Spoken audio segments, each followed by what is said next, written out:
Assalamu alaikum wa rahmatullahi wa barakatuhu. Welcome to the deep dive. Today we're really getting into something that I think is one of the toughest forms of internal strength. Yeah. We're talking about the ability to maintain your dignity, your peace, your spiritual composure when you're faced with anger, hostility, or even just outright insults. And it's not really about avoiding conflict altogether, is it? It's about being so proactively well prepared that your response to that provocation is grounded, it's deliberate. And it's exactly what you hoped it would be, not just what happens in the heat of the moment. Exactly. And that idea of proactive preparation is really the key. Our source material for this deep dive is, well, it's an extensive discussion that draws these profound, really actionable lessons directly from the Quran and the prophetic tradition, the Sunnah. So we're peeling back the layers on the specific spiritual and, I guess, psychological qualities that let you stand firm in those moments of aggravation, no matter how big or small. Right. So let's frame our mission for this deep dive right from the start. The core question we're tackling is this: how do you cultivate a posture, an internal and external state of being that is so grounded in tranquility that when the unexpected happens, when life tries to shake your foundation, your immediate knee-jerk reaction is one of peace? It's a huge question. And to unpack it, we have to start with the description of the servants of the Most Merciful. The very definition of these individuals begins not with prayer or fasting, which you might expect, but with their demeanor. Right. The verse mentions those who tread the earth lightly. And that phrase is so powerful, it implies a lack of arrogance, a grace, a kind of measured pace in life. And then, immediately that physical, continuous posture flows right into their response to hostility. And when the foolish address them, They respond with words of peace. I find that continuity just revolutionary. It's not like these are two separate bullet points on a list of good qualities. Not at all. They're integrated. The way you walk, the way you carry yourself through life, with that lightness, that humility, is the necessary prerequisite for how you're able to respond when you're challenged. It tells us that your external calm is simply a mirror, a reflection of an internal, already established posture. It's a continuous state of readiness. And the sources drive home that if that state is missing, the consequences of rage are, well, they're immediate and they're blinding. Absolutely. To really get why this proactive readiness is so essential, we have to look at a narration from Abu Huraira.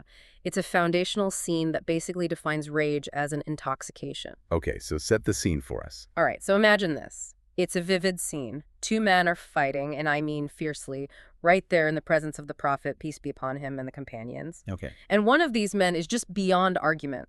He is completely consumed by his temper, cursing the other man from a fit of rage. The sources even emphasize the physical symptoms. So it's visible. Oh, absolutely. His face turned entirely red, veins bulging, just screaming uncontrollably. This is the physiological state of a person who has completely lost the capacity for rational thought. And I imagine the natural human inclination seeing that is to jump in and tell the angry guy to calm down. Of course, to intervene directly. But here's the crucial subtlety, the hikmah. The Prophet does not address the enraged man. He turns and speaks to the observers, to the companions sitting safely on the side.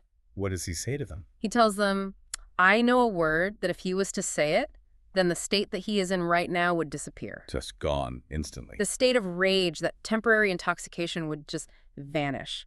And that word is the phrase of seeking refuge. A'udhu billahi minash shaitani rajim. I seek refuge in Allah from the accursed devil. Exactly. So the companions, obviously they're keen to apply this, but they maybe lack that comprehensive wisdom the Prophet had. They go to the man. They do. They go right up to him and try to instruct him. They say, don't you hear what the Prophet said? Say the word. And how does that go over? Predictably badly. The man just snaps back at them. I'm not crazy.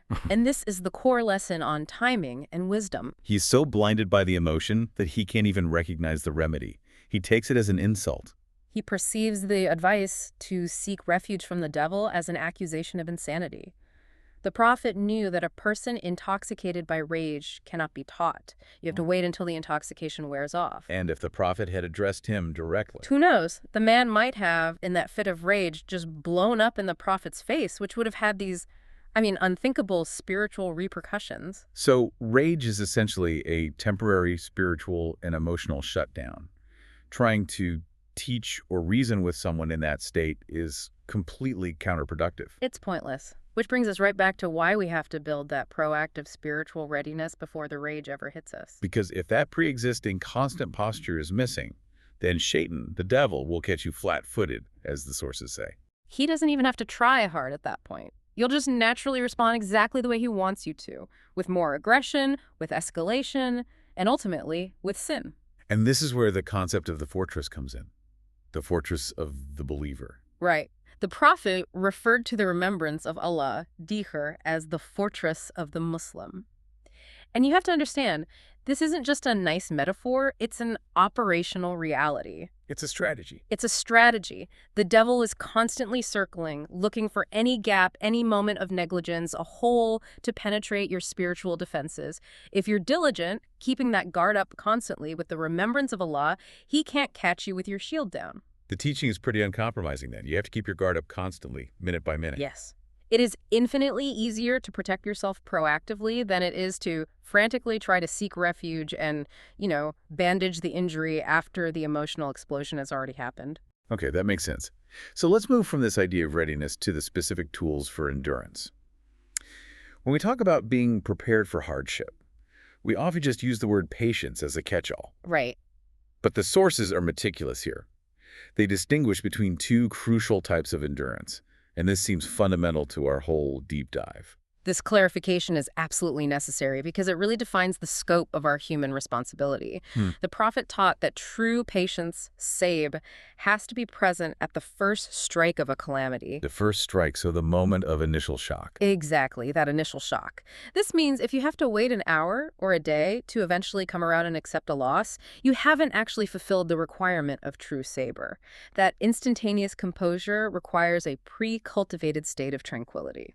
So let's break down the two types then. The first one is sabr, or what we call general patience. This deals with the non-human element of difficulty. Correct. Sabr is the endurance you need for what we could call cosmic challenges, things that happen because of the nature of life or fate, but not because a person actively wronged you. So things like a sudden illness. The sudden illness, an unexpected health diagnosis, severe weather, or even, minor frustrations like your car breaking down or a huge unexpected bill. In those moments, the manifestation of sabr is maintaining that internal calm and immediately responding with Alhamdulillah. Praise be to God. You accept the decree. You accept it. But the second type, and this is the one that requires overriding our most powerful defensive instincts, is hilm, forbearance. Okay, so how is hilm different? Hilm is the patience specifically necessary to deal with people, particularly when they are hostile, aggressive, rude, or just irritating. The source material considers this the hardest quality of true humility to manifest. Why is it so much harder? Because it requires you to actively suppress that primal desire for immediate aggressive self-defense or retaliation when you've been personally attacked or wronged by another human being. It's the difference between accepting the rain and accepting a slap in the face. And the practical mechanism that allows hilm to even function is this quality of gentleness, or rif. Yes. Rif is described as the quality that contains the wholeness of responding with grace.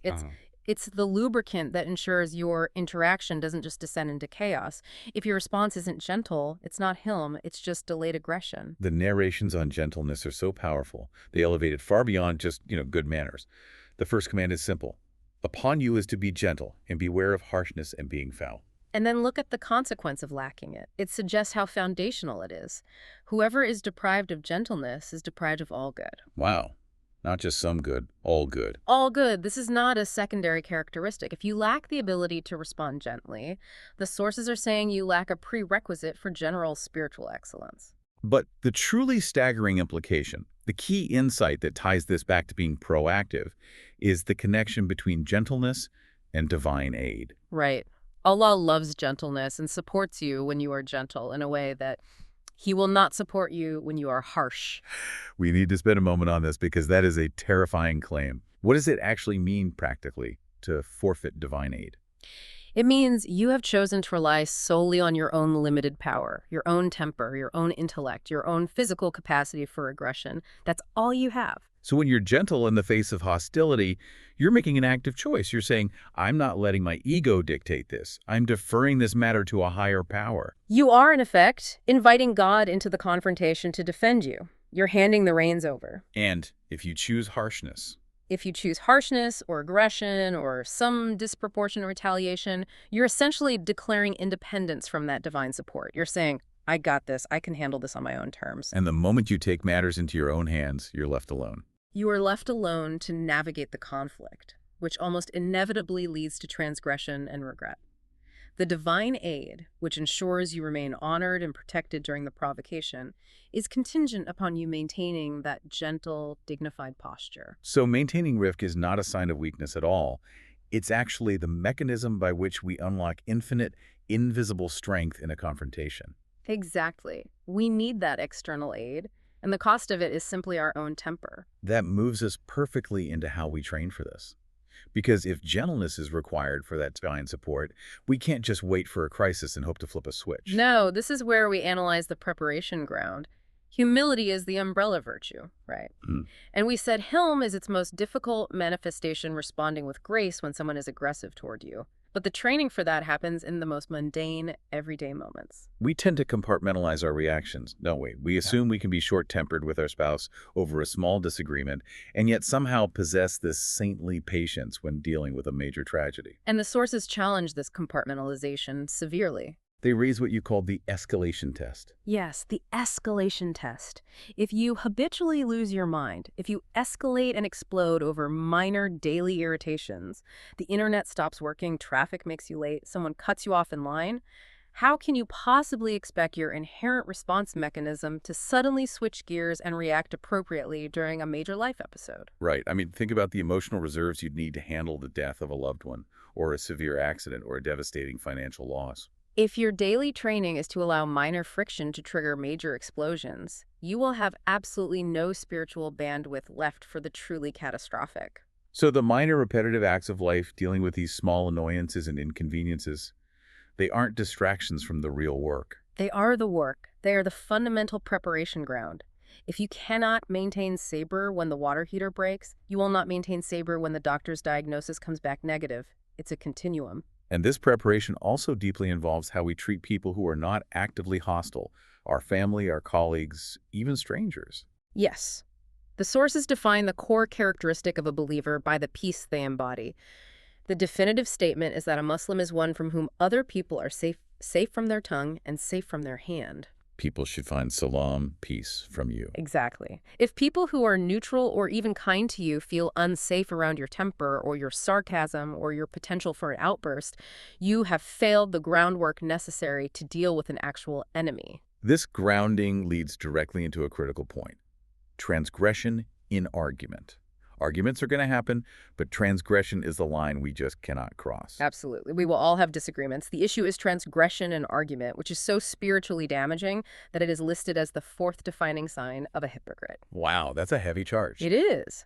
When someone moves past a healthy disagreement into an unwarranted attack, they are transgressing the bounds set by God.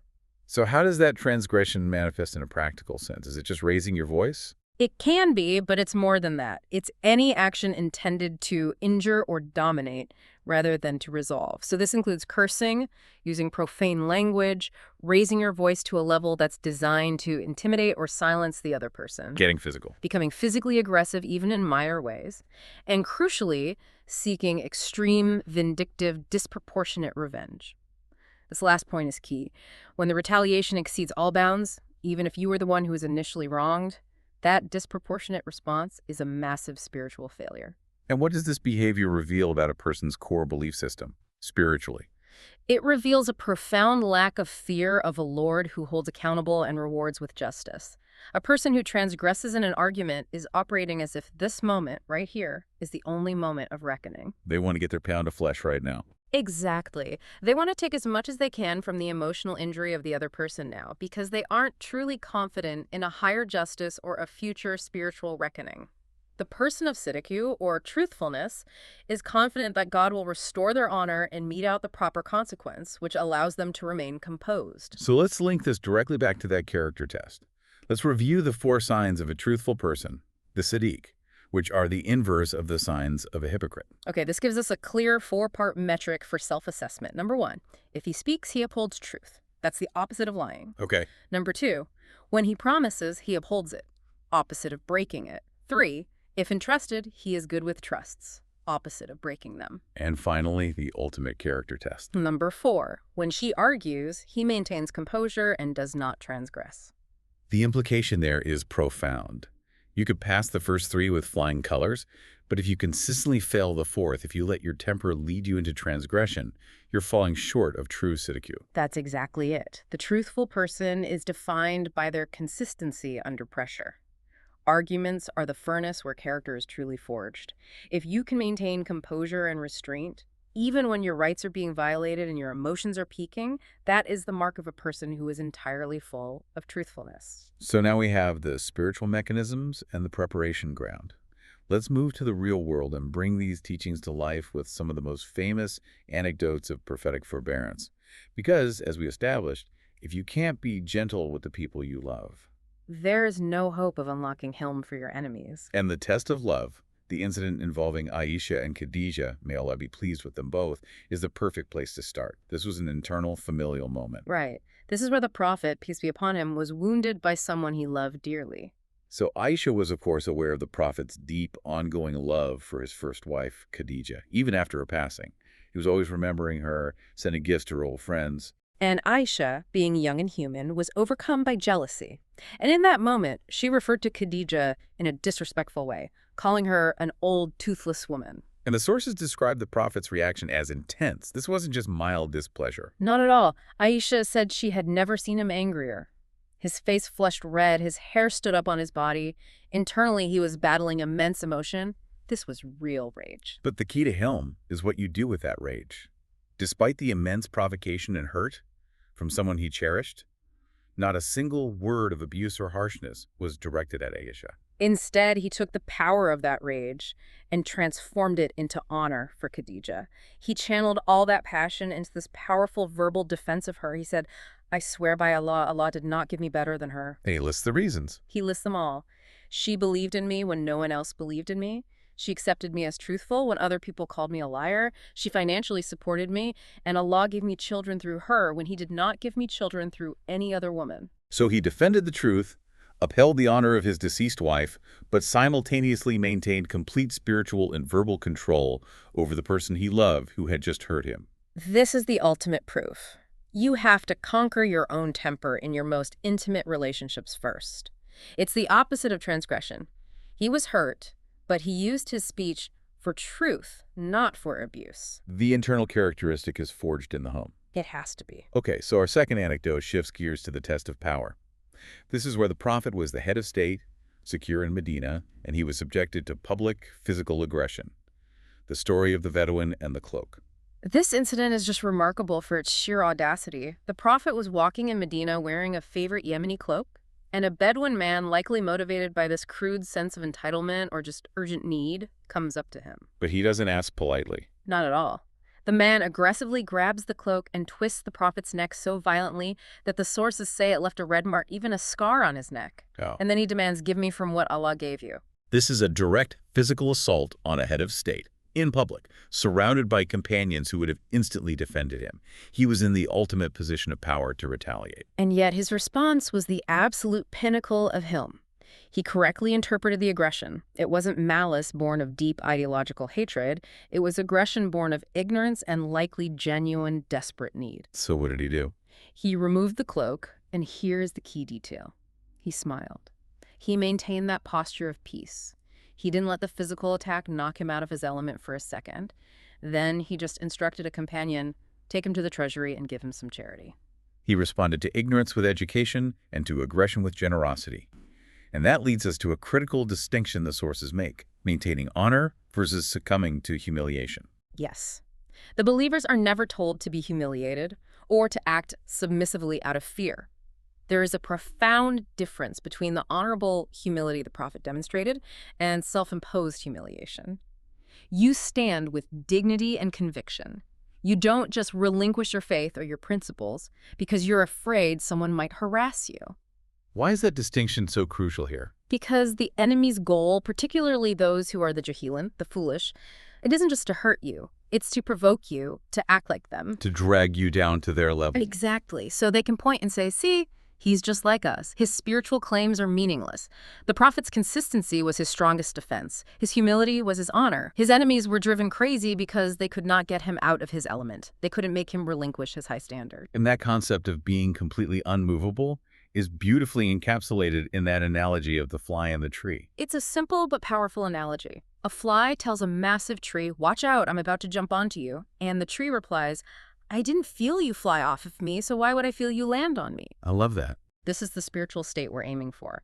If your relationship with God and your internal convictions ground you so completely, the minor and even major provocations of those around you just cannot move you. You're on a trajectory, and the buzzing of irritations around you is totally irrelevant. To get to that unmovable state, we have to properly diagnose the source of that buzzing. The verse calls the aggressors al-jahilin, the foolish. Let's dive deeper into what y'all really means here. Okay, so in classical Arabic, yal has two major distinct meanings. The first one is the one we're all familiar with, the opposite of knowledge, ilm. So it means ignorance or illiteracy. Right. But the second meaning, and the one that is far more relevant in this spiritual context, is the opposite of forbearance, hilm.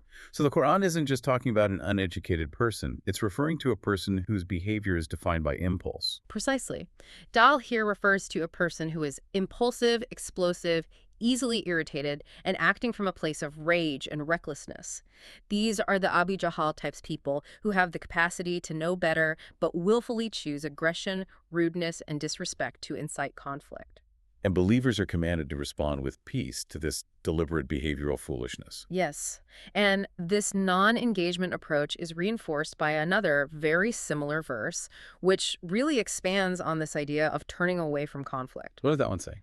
The verse instructs believers, and when they hear vain talk, they turn away from it and they say, we have our way and you have your way. Peace be unto you. We do not desire to act like al-jahilin. So the goal is explicit. Stay out of that spiritual mud. Exactly. You maintain your composure by not engaging. By saying you do you and we will do us, you maintain your higher standard. And there's a perfect historical account of this non-engagement in action. The story of the Christians who came to Mecca. It's a remarkable scene.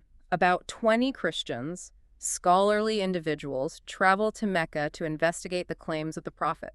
They come to the sacred mosque and the prophet recites the Quran to them. And what's their reaction? The sources tell us they were so deeply moved that tears ran down their faces. Their hearts were immediately softened and they recognized the truth of the message.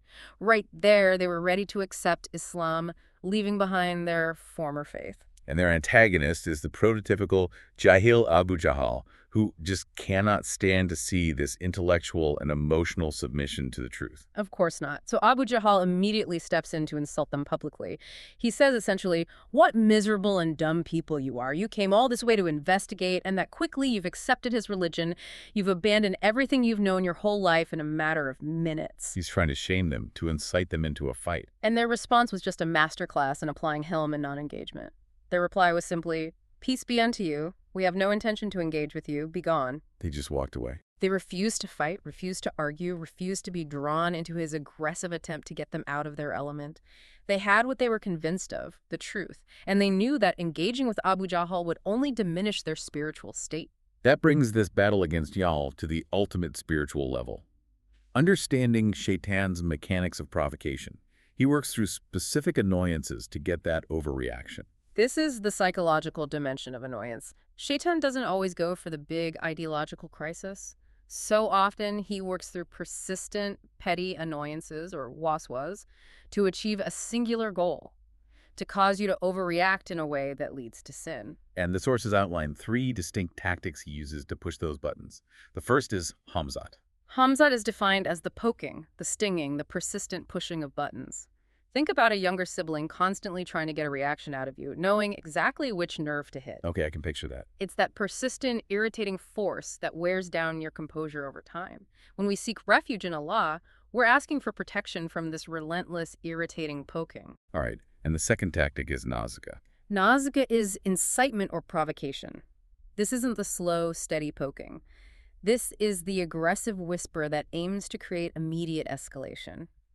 Shaitan acts as the ultimate instigator. He's the voice in your ear saying, you're going to let him talk to you like They're that. going to let them disrespect your family. Exactly. Right. He tries to appeal to a false sense of honor, inciting us to retaliate aggressively and justifying the transgression. And the third one, Taif, sounds like a sudden, overwhelming emotional state.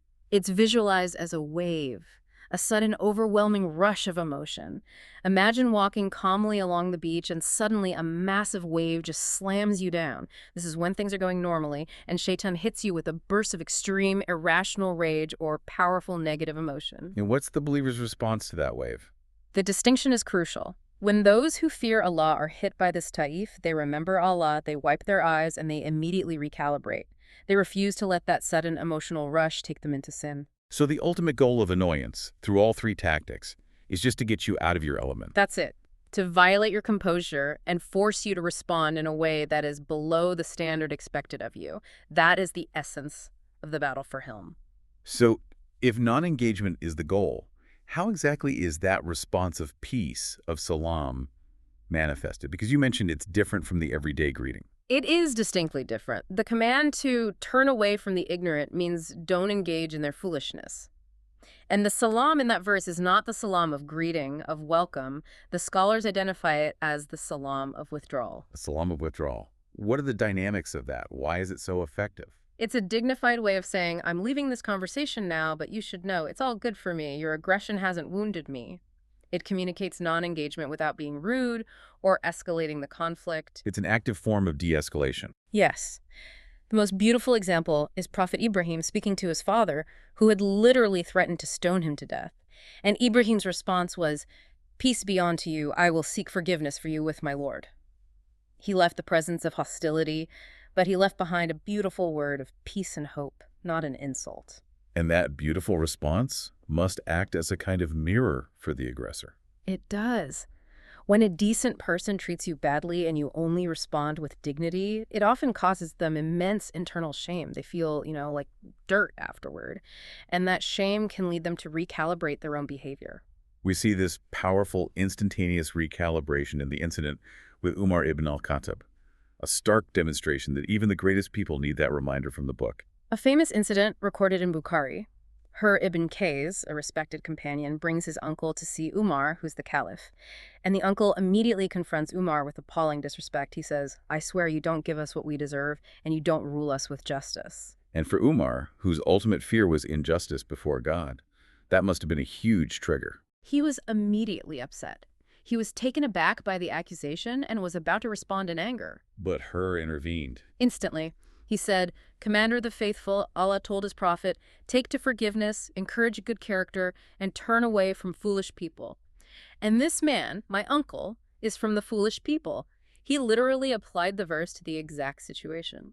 And the power of that verse overrides even the caliph's justified anger. The sources emphasize the immediate effect. As soon as the verse was recited, Umar instantly changed back to composure.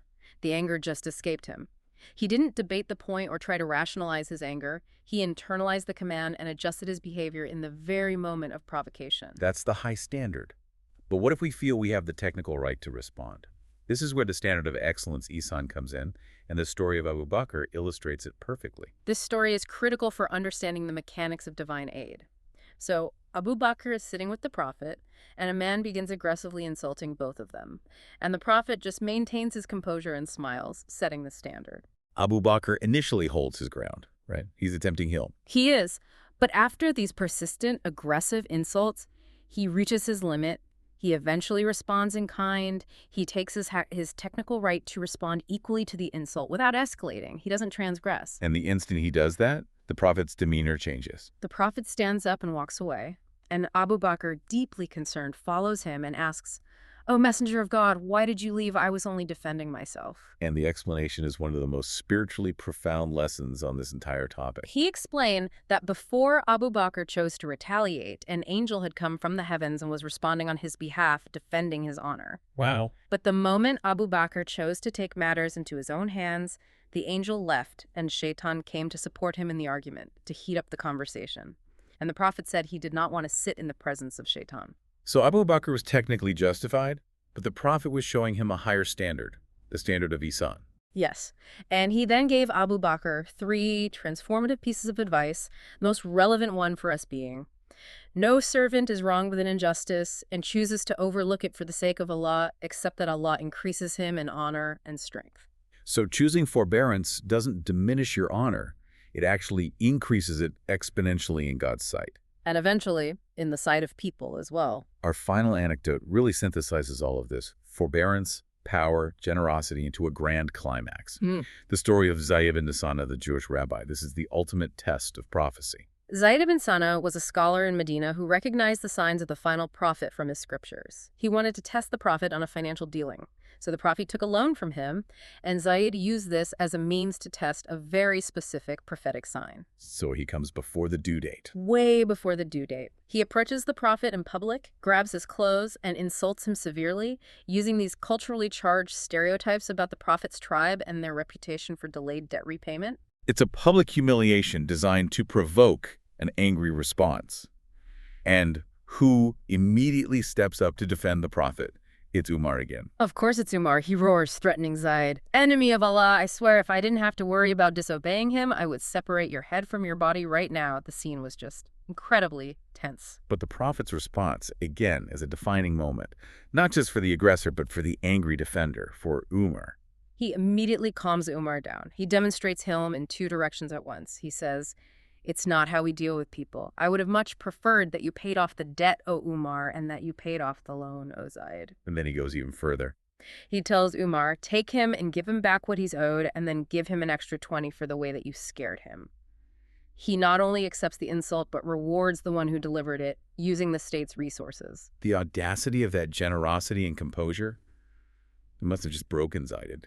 It did. Zayd immediately revealed his true intention. He was testing the final sign of prophethood he had read in his scriptures. When you increase in foolishness towards him, he only increases in forbearance. The prophet's response was so perfect, so utterly beyond a normal human reaction, that Zayd immediately embraced Islam. It was that demonstration of hilm that served as the final, irrefutable proof. When you look at all these examples, the parent with the child, the ruler with the Bedouin, the prophet with the rabbi, the true essence of mercy really emerges. Hilm is most beautiful when you are in a position of power. That is the highest form of mercy. When a parent maintains composure with a child who is pushing buttons, or an employer with an employee who made a mistake, it is pure mercy because they had the immediate available power to choose otherwise. They chose to override their own strength to respond with grace. And this ultimately dictates how we should define true strength itself. It completely recalibrates the metric for who is truly powerful. The prophet explicitly clarified this. He said, "A strong person is not someone who is able to overcome someone else in a wrestling match, but a strong person is a person who controls himself when he is angry." So if you allow anger to overtake you, you've surrendered control. You've moved into the passenger seat and let Shaitan drive. True strength is a constant, daily overcoming of yourself, ensuring that your core relationship with Allah dictates your response, not the momentary irritation caused by someone else's foolishness. And finally, let's tie back the two aspects of salam that we discussed. There's the salam of withdrawal, the dignified, defensive response to aggression. Which is essential for maintaining your fortress. But the sources also emphasize the active salam of greeting, which should be spread actively throughout society, especially to those you don't know. Right. The Prophet actively established the sunnah in Medina of spreading active peace, creating the societal atmosphere of security and welcome. And there's that sad sign of the Day of Judgment, that salam would become restricted only to those you know.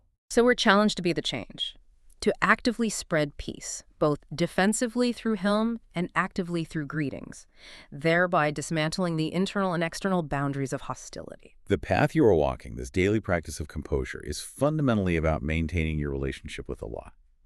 It's about ensuring that no one, no matter how aggressive, foolish, or provoking, can disrupt your element, because your element is not of this earth. We've unpacked so much. The crucial difference between simple patience and active forbearance, how gentleness is the key to divine aid, and the profound wisdom behind the prophetic responses to hostility. This deep dive shows that composure is not an accident. It's cultivated daily in the small things, preparing you for the biggest tests. And that choosing grace always, always increases your honor and strength. The source material mentions that the humility we've discussed here, this external manifestation of composure, is ultimately generated by internal work. So maybe a final thought for you to consider is what internal fortress or foundation, what habitual dikra and reflection do you need to build next to ensure this tranquility is always your natural, unshakable state, regardless of the provocation you face? Jazakallah, may Allah reward you with goodness for spending your valuable time listening to us.